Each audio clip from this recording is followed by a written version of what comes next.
वो मरियम नवाज जिसकी कोई प्रॉपर्टी नहीं थी, आज मुझे ज़रूर बताएं कि जी 1 अरब के उसके एसेट्स डिक्लेयर हुए हैं। पनामा लीक्स में ये सारा ख़ानदान जो है उसके बारे में जिक्र किया गया और फिर नवाज शरीफ को इसी के बेसिस पे डिस्क्वालीफाई किया गया। डॉक्टर साहब, जिस इस्लामाबाद हाई कोर्ट ने एवनफील्ड रेफरेंस में मुस्लिम लीग नून की नायब सदर मरियम नवाज साहिबा को बरी किया है, इस फैसले को आपकी जमात कैसे देखती है?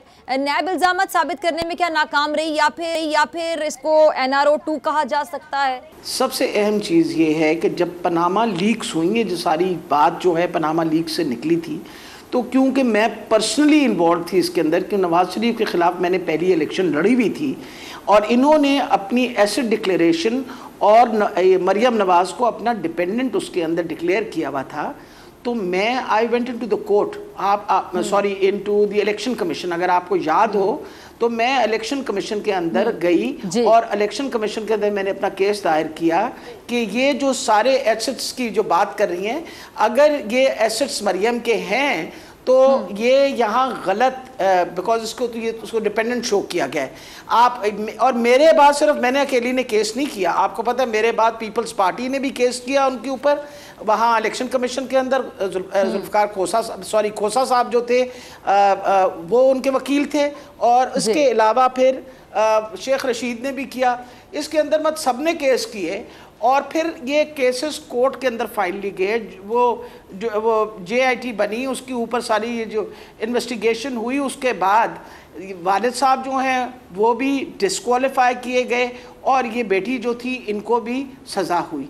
अब मकसद ये है, ना हमने सज़ा दी थी, सज़ा भी कोर्टों ने दी थी। अब अचानक इसके अंदर क्या पेशरफ्त आई है कि उन्होंने वो सज़ा जो है उसको ख़त्म कर दिया। या तो उस वक़्त कोई गलत डिसीजन हुआ या आज कोई गलत बात हुई है, हमें तो नहीं समझ आ रही। वजह यह है, मुझे तो अफसोस का इजहार मैं इसलिए कर रही हूँ कि ये खातून जो हैं इन्होंने सारी उम्र सवाए गलत बयानी की और कोई काम नहीं किया। अगर आपको याद हो तो सना बच्चा के प्रोग्राम में इसने कहा मेरी तो पाकिस्तान बाहर बहुत बड़ी बात है, मेरी तो पाकिस्तान में भी कोई प्रॉपर्टी नहीं। आपको लंदन में तो पाकिस्तान में भी कोई जायदाद। फिर उसके बाद इसके भाई ने कहा, इसके भाई ने एविडेंस दिया कि ये हमारी ये जो फ्लैट्स हैं इसकी ये ओनरशिप्स की मरियम नवाज़ की, इसके भाई ने कहा।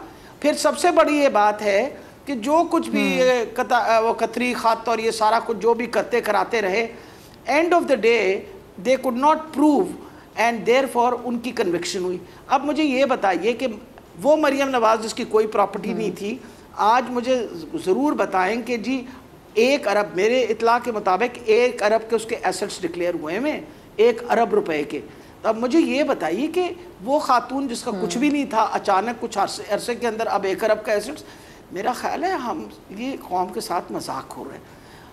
और जब लोग आके खड़े कि जी ये पनामा लीक्स में ये सारा ख़ानदान जो है उसके बारे में जिक्र किया गया और फिर इसी के बेसिस पे ये सारा केस लड़ा गया और फिर नवाज शरीफ को इसी के बेसिस पे डिस्क्वालीफाई किया गया और इसी के बेसिस पे ये बीबी जो हैं ये भी she was also disqualified and she was convicted.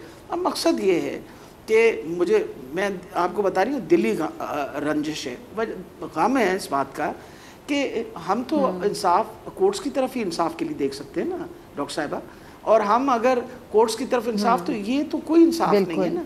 इन्होंने आके इमरान खान का मौक़िफ़ पे सही साबित हो रहा है कि इनका मकसद आने का जिस तरह इनको बिठाया गया है वो अपने NRO के लिए आए हैं, इन्होंने अपने केसेस ख़त्म करने थे। इन्होंने पहला काम किया आके और इन्होंने बैठ के असम्बली के अंदर नैब के सारी तरामीम, ये वो नैब के कानून जो इन्होंने ख़ुद बनाए थे उनमें तरामीम करके और इन्होंने अपने आप को सारों ने बरी कर दिया।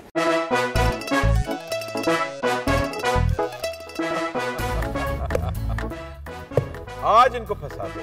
बताओ ऑक्सीजन का क्या फॉर्मूला है? O2। इंसानी आंख कितने मेगापिक्सल है? 576 मेगापिक्सल। अच्छा, वो कौन सा जानदार है जिसकी 5 आंखें हैं? मक्खी।